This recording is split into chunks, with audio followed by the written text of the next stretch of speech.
अस्सलाम वालेकुम everyone, welcome back to my YouTube channel Anjveriya Kamal. उम्मीद करती हूँ कि आप सब खैरियत से होंगे और बहुत खुश होंगे। अल्हम्दुलिल्लाह इस वक्त मैं मक्का मुकर्रमा मौजूद हूँ और आज कुछ बातें आप सबसे करना चाह रही हूँ। वो बातें जिन बातों का हमने मस्जिद में आने के बाद हरमैन शरीफैन में, चाहे मस्जिद अल हराम हो या मस्जिद नबी हो, हमने इन बातों का ख्याल ज़रूर रखना है। बहुत सारे लोग ऐसे हैं जो इन बातों का ख्याल रखते होंगे, लेकिन ये सिर्फ उन लोगों के लिए जो पहली बार आते हैं और उनको इतना ज़्यादा आइडिया नहीं होता।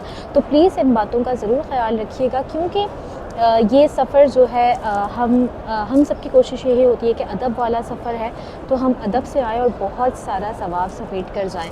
तो वीडियो को स्किप किए बगैर देखिएगा, चैनल को सब्सक्राइब ज़रूर कर दीजिएगा, क्योंकि मक्का मदीना और उम्रा हज के हवाले से बहुत ज़्यादा इन्फॉर्मेटिव कंटेंट आपको इंशाल्लाह मेरे चैनल पर देखने को मिलता रहेगा। चलिए जी वीडियो शुरू करते हैं। कुछ बहनें पूछती हैं कि क्या हम अपने साथ मस्जिद से कुरान पाक उठाकर लेकर जा सकते हैं? तो बिल्कुल भी नहीं।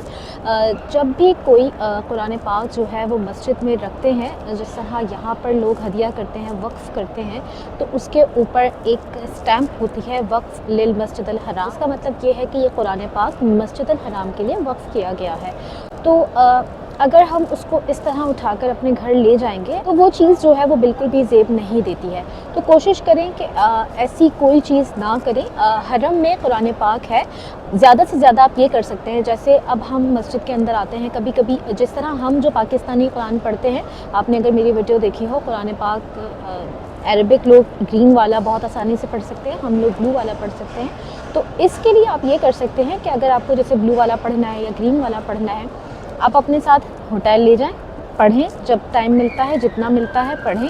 जब आप हरम आते हैं उसी में दोबारा पढ़ें। उसके बाद जब आप अपने मुल्क वापस जा रहे हैं तो लाजमी हरम में दोबारा रख कर जाएँ।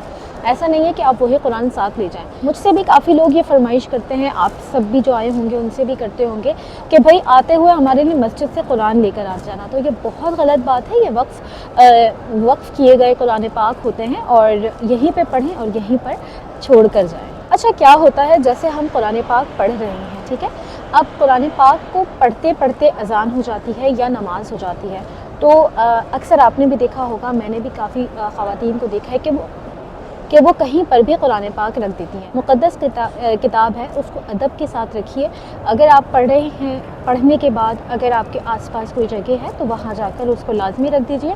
नहीं तो यहाँ पे जो खादमा होती हैं, काम कर रही होती हैं, आप उनको आवाज़ देकर दे दें, या अगर कोई श्रुति भी खड़ी है आप उनको भी देंगे तो वो आराम से अपनी जगह पर रख देंगे। इसके अलावा एक और चीज़ का लाजमी ख्याल रखें, जैसे हमारे बैग पैक्स होते हैं ना, हम अपने बैग पैक्स में चप्पल रखते हैं, जूते रखते हैं, या कुछ भी इस तरह की चीज़ रखी है, अब उसी को नीचे रखा और उसके ऊपर भी लोग कुरान पाक रख देते हैं। तो बहुत मुक़द्दस किताब है, उसका अदब कीजिए, अदब के साथ उठाइए और अदब के साथ वापस उसको अपनी जगह पर रख दीजिए। इस तरह जिस बैग में आपने जूते रखे हुए हैं, चप्पल रखे हुए हैं, प्लीज़ उसके ऊपर ना रखिए। उम्रा के लिए फ़्री व्हील चेयर, अगर आपने मेरी वीडियो देखी हो कि फ़्री व्हील चेयर आप उम्रा के लिए ले सकते हैं मस्जिद अल हराम से ही, तो वो वापस उम्रा ख़त्म होने के बाद आपने वहाँ जाके देनी है। वो जो है ख़ास तौर पर सिर्फ़ और सिर्फ उम्रा करने वालों के लिए वक्फ़ की गई है।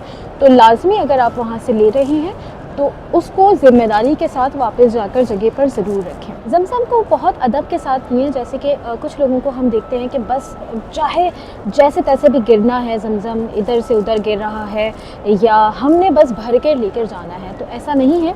आप कोशिश करें कि उसको भी बहुत तमीज़ के साथ भरने की कोशिश करें और जितना हो सके यहाँ की चीज़ों का, जो तक़द्दुस का ख्याल रखें। कुछ लोग क्या करते हैं, जैसे मस्जिद के अंदर आए तो चप्पल, जैसे हम नमाज़ पढ़ रहे होते हैं तो शूज़ वग़ैरह ऐसे ही सामने रखे होते हैं, और अक्सर कोई कुरान पाक पढ़ रहा होता है, हम नमाज़ पढ़ रहे होते हैं और जूतों पर जो है वो मिट्टी भी लगी होती है। हम बाहर से चल कर आएँ तो हम इसको मस्जिद के अंदर इस तरीके से रख देते हैं। कोशिश करें एक शॉपर लें, या तो शॉपर के अंदर रख दें, या फिर शॉपर के अंदर रख के आप अपने बैग पैक में या आपके पास जो भी बैग है उसके अंदर रख दें। क्योंकि इस तरीके से क्या है कि वो जो बाहर की गंदगी है वो हम एक दो ज़रात भी, मुझे लगता है कि अगर हमारी वजह से मस्जिद के अंदर गिरे तो ये जो है वो बेअदबी है। ये मेरा पॉइंट ऑफ व्यू है। तो कोशिश करें कि जो भी शूज़ है, आपके चप्पल है, उसको लाजमी आप शॉपर के अंदर या तो रखें अपने पास या फिर बैकपैक में रखें। बहुत सारे लोग पूछते हैं कि हम कहाँ रखें चप्पलें, तो शूज़ के जो रैक्स वगैरह बने होते हैं, अब तो शायद आई थिंक बहुत कम है, लेकिन जो भी रैक्स वगैरह अगर होते हैं तो आप एंटर किसी और तरफ से होते हैं, जब आप एग्ज़िट होते हैं तो किसी और तरफ से होते हैं, आपके लिए बहुत मुश्किल हो जाएगी। बैकपैक्स होते हैं या फिर वो जो एक इस तरह के बैग होते हैं, क्या बोलते हैं उनको, झोला टाइप होता है वो, तो आप उस तरह ले सकते हैं। बैकपैक्स ही होते हैं, या तो खाली आपने जूते के लिए लेना है तो आप उसके अंदर रख लें, अगर आपने और भी सामान रखना है तो फिर आप प्रॉपर सा बैकपैक ले लें। मस्जिद के अंदर जगह जगह जो है वो खजूर बांटी जाती है, तो जब भी खजूर खाएं तो कोशिश करें कि उसकी गुठली जो है वो अपने बैग में, अपने हाथ में, अपने पास रखें, उसको इधर उधर ना गिराएं। जहाँ पे भी आपको डस्टबिन दिखता है, डस्टबिन बेइंतहा है, हर थोड़े थोड़े कदम के बाद आपको डस्टबिन नज़र आएंगे, तो आपने वहीं जाकर फेंकनी है। ऐसा नहीं है कि आप कहीं पर भी फेंक दें बस चलते। कुछ आपने भी ऐसे लोग देखे होंगे, खाते हैं और वहीं पे मस्जिद के अंदर, मताफ के अंदर आप यूँ फेंक देते हैं। और दूसरी बात इसी से रिलेटेड है कि जो ख़वातीन भी कांच की चूड़ियाँ पहनती हैं, वैसे अल्हम्दुलिल्लाह इस बार मैंने काफ़ी कम देखा है। पहले बहुत ज़्यादा मैं देखती थी कि इंडियन पाकिस्तानी जो ख़वातीन हैं वो बहुत ज़्यादा तादाद में भर भर के जो है चूड़ियाँ पहन के आती हैं। अभी काफ़ी कम देखने में आ गया है, लेकिन फिर भी जो पहन कर आती हैं तो एहतियात कीजिए, क्योंकि वो जब टूटती हैं तो वो हाजी को तकलीफ़ देती हैं, और हम यहाँ किसी को तकलीफ़ देने नहीं आए हैं, बल्कि रहमतें और बरकतें समेटने आए हैं। एक चीज़ जो ख़ास तौर पे मैं उन बहनों से करना चाहूँगी जिनके साथ बच्चे होते हैं, जब आप बच्चों को लेकर आते हैं, तो जब आप बच्चों को लेकर आते हैं तो बच्चों के साथ सामान भी ज़्यादा होता है, बच्चे छोटे छोटे खाने की चीज़ें भी लेकर आते हैं, भूख लगती है, बच्चे हैं, लेकिन वो बच्चे हैं जो उनके साथ बड़े हैं, वो अक्ल रखते हैं।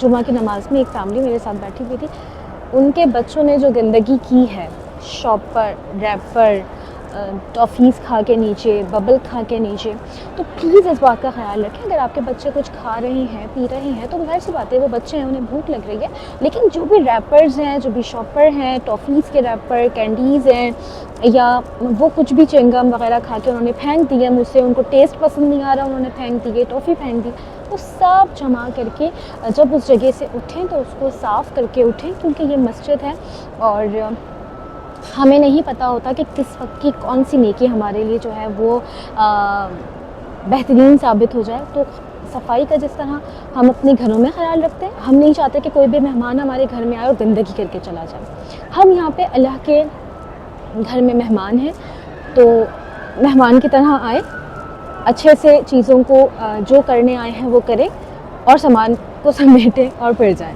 अब ये पीछे से गंदगी प्लीज़ ना करें।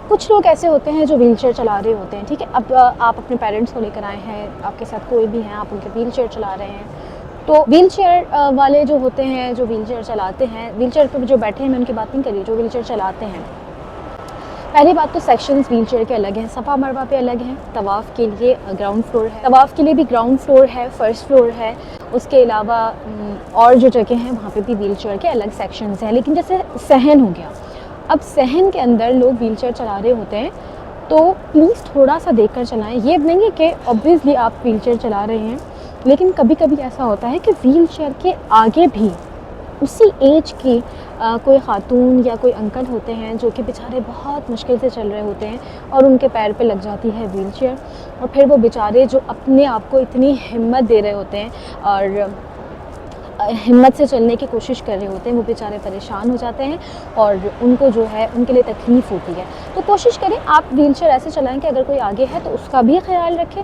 और जो आपके साथ हैं उनका भी ख्याल रखें।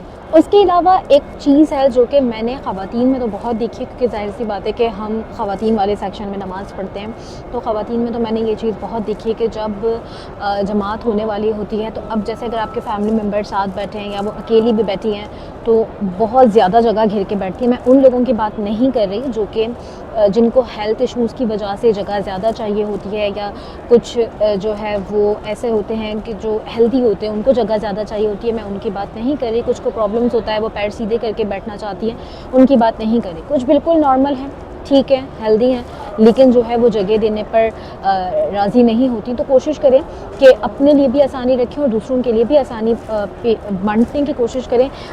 अगर आप जब जमात होती है ना तो अकामत होती है पहले, ठीक है। उस अकामत में भी यही कहा जाता है कि जो क्या कहते हैं जगह है उसको फिल किया जाए, यानी कि कंधे से कंधा मिलाकर खड़े हुआ जाए। वैसे भी आपने खड़े होना है साथ में, तो इससे बेटर है कि किसी को जगह दें, किसी के लिए आसानी करें। यहाँ पर मैं एक बात शेयर करूँगी, मैंने अपने लास्ट ट्रिप के वीडियो में भी शायद शेयर की थी ये बात, कि मैं मताफ़ में थी और अब्दुर्रहमान सुदेस जो है वो नमाज़ पढ़ाने वाले थे, तो मैं काफ़ी देर से मताफ़ में थी। लेकिन जिस सेक्शन में मैं बैठी थी उधर से ख़वातीन को उठा के उन्होंने कहा कि अब सब जो मताफ़ से बाहर चले जाएँ, और एक सेक्शन जहाँ पे ख़वातीन बैठी थी वहाँ पे बैठी हुई थी। तो मैं उस सेक्शन की तरफ चली गई जहाँ पे ख़वातीन बैठी थी, और ऑब्वियसली काफ़ी सारी ख़वातीन गई तो वो रश बढ़ गया। बहुत सारी ख़वातीन ऐसी थी जो कि सिर्फ़ और सिर्फ ऐसे ही बैग रख लिया, चीज़ें रख ली, के जगह मतलब एक तरीके से घेर के बैठी हैं। उनसे रिक्वेस्ट भी करो तो वो नहीं देती। तो एक मिस्री लड़की थी, और उसने जो है वो इतनी माशाल्लाह ख़ुद वो हेल्दी थी, लेकिन वो ख़ुद सिमटी, उसने मुझे जगह दी। इवन उसके पास एक और आंटी थी, वो गुस्सा करने लग गई, उसने उनको भी किया और वो ख़ुद सिमट के उसने मुझे जगह दी। तो लिटरली मेरे दिल से दुआ थी कि अल्लाह पाक, इसने मुझे यहाँ जगह दी है तो उसको जन्नत में जगह देना। तो हमें नहीं पता होता कब हमारी कौन सी नेकी जो है वो इस तरीके से काम आती है कि कोई भी हमें कितनी खूबसूरत दुआ दे सकता है। हम अगर यहाँ किसी की दुआ ले लेंगे, जहाँ पर जब लोग आते हैं ना तो वो दूसरे को बोलते हैं कि भाई नाम के साथ दुआ देना, और कोई हमारी अच्छी नेकी अच्छी चीज़ की वजह से हमें दुआ देगा तो कितनी बड़ी बात होगी। तो इस तरीके से कोशिश करें कि दूसरों के लिए आसानियाँ करें, थोड़ा सा सिमट के बैठ जाएं, बराबर में किसी को जगह दे दें, ताकि हो सकता है वो आपके लिए इतनी खूबसूरत दुआ करे और आप भी करें कि अल्लाह मैं अभी थोड़ी सी अगर आपको तंगी भी हो रही है तो थोड़ा सा मैं बर्दाश्त कर रही हूँ, तो इस पे मुझे अपनी रहमत के हिसाब से सवाब देना। तो सोचें, मस्जिद अल हराम, नमाज, जमात, कितना सवाब मिल सकता है, ये हम गुनाहगार तो बिल्कुल नहीं सोच सकते। सबसे मेन चीज़ मस्जिद अल हराम में जो बहुत ज़्यादा देखने में आती है वो है जाए नमाज गलत बिछाते हैं। मस्जिद के अंदर तो जैसे मताफ़ है, ठीक है, फॉर एग्ज़ाम्पल अगर मताफ़ में काबा है ना तो हम कहीं से भी नमाज़ पढ़ सकते हैं, हमारा रुख काबे की तरफ होता है। लेकिन अगर ये मैं बाहर से फॉर एग्ज़ाम्पल हम इब्राहिम खलील रोड की तरफ से अगर आते हैं, ये पूरी मस्जिद है, ठीक है, काबा यहाँ है, सही है, लेकिन लोग अगर यहाँ से भी बाहर नमाज़ पढ़ेंगे ना वो जाए नमाज ऐसे बिछाते हैं। मतलब आई होप मैं अपना पॉइंट क्लियर कर पा रही हूँ। वो मस्जिद के रुख की तरफ बिछाते हैं, नहीं, काबे के रुख की तरफ बिछाना है। जैसे हम अपने घर में काबे के रुख की तरफ बिछाते हैं ना, वो मेरा काबा शरीफ की तरफ, हम नियत ऐसे ही करते हैं, तो हमने काबे की तरफ। तो अगर आप बाहर भी हैं मस्जिद में, तो अगर काबा यहाँ है तो आपने ऐसे बिछानी है, अगर आप इधर पढ़ रहे हैं तो आपने सीधे नहीं बिछानी, आपने ऐसे बिछानी है। लोग मस्जिद अल हराम की तरफ रुख करते हैं, बहुत सारे लोग ऐसे, आप भी देखें, आपने भी देखे होंगे, आप देखते होंगे, मैंने बहुत देखे हैं, और ये गलती बहुत करते हैं। अगर आपको नहीं समझ आ रहा है, सबसे आसान चीज़ ये है कि पूरी मस्जिद में सहन तक बाहर तक टाइल्स का रुख देखें कहाँ है। टाइल्स ऐसे हैं तो जाए नमाज ऐसे बिछेगी, टाइल्स ऐसे हैं तो ऐसे बिछेगी, टाइल्स ऐसे हैं तो ऐसे बिछेगी, टाइल्स ऐसे हैं तो ऐसे बिछेगी। टाइल्स का रुख ही जो है वो काबे की तरफ बनाया गया है। तो प्लीज़ इस बात का ज़रूर ख्याल रखें। एक और बात, जितने लोग यहाँ नहीं आए होते ना, जब उनके कोई भी प्यारे यहाँ पर आते हैं तो उनकी बड़ी दिल से ख्वाहिश होती है कि हम काबे को देखें, या कोई आ भी चुका होता है तो उसकी ख्वाहिश होती है हम अभी लाइव काबे को देखें। तो अक्सर लोग कहते हैं कि हमें वीडियो कॉल पर दिखाना। मैं यहाँ पर अपना कोई ओपिनियन नहीं रख रही कि आप गलत कर रहे हैं, वो सबकी अपनी मर्ज़ी है। सब, अगर आप कॉल करना चाहते हैं करें, आप नहीं करना चाहते नहीं करें, आपके ऊपर है। मैं सिर्फ जो करते हैं उनकी बात कर रही हूँ, उनको एक टिप देना चाहती हूँ ताकि उनके लिए थोड़ी सी आसानी हो। तो आपने करना क्या है, अब जैसे क्या होता है, फॉर एग्ज़ाम्पल अगर आपकी कोई बहन है, अब कोई ख़ातून है, वो अपनी बहन को कॉल करें, ठीक है, बहन आपस में कैसे बात करेंगी, उनकी बहन जो घर में बैठी है ना वो घर की तरह ही कॉल उठाएंगी। हाँ, उनके सामने उनकी बहन का फेस आ रहा है, बोलेंगे हाँ, उन्हें नहीं पता कि उनकी बहन के पीछे कितने लोग चल रहे हैं, ठीक है। तो या तो आप अपने जो भी सामने हैं उनको कहें कि सलीके के साथ बैठें, मतलब समझ रहे हैं आपके मैं क्या कहना चाह रही हूँ, कि वो दुपट्टा लेकर बैठे या जो भी है, ठीक है। और सबसे आसान तरीका पता है क्या है, आपने उनको काबा दिखाना है या मस्जिद दिखानी है, गुंबद खजरा दिखाना है। हम यहाँ पर व्हाट्सएप कॉल नहीं चलती, यानी कि वीडियो कॉल नहीं चलती। आप व्हाट्सएप कॉल और वीडियो कॉल नहीं चलती, व्हाट्सएप सिर्फ मैसेज चलते हैं। तो आप यहाँ पर ईमो यूज़ कर सकते हैं, फेसबुक मैसेंजर यूज़ कर सकते हैं। जैसे हमने ये कॉल की ना, यहाँ पर हमारी कॉल आई तो बड़ी स्क्रीन पर सामने वाले इंसान की वीडियो आ रही होती है जिनसे हम बात कर रहे हैं, छोटी स्क्रीन पर हमारी आ रही होती है। ऐसा ही है, आपने क्या करना है, उस छोटी स्क्रीन पर जहाँ पर आपकी आ रही है वहाँ टच करेंगे तो छोटी स्क्रीन जो हमारी होगी वो बड़ी स्क्रीन हो जाएगी। जो बड़ी स्क्रीन हो जाएगी, अब जो आप जिनसे बात कर रहे हैं वो यहाँ पे आएंगे। आपने स्विच कैमरा किया, काबा दिख रहा है तो बड़ी स्क्रीन पे काबा दिख रहा है।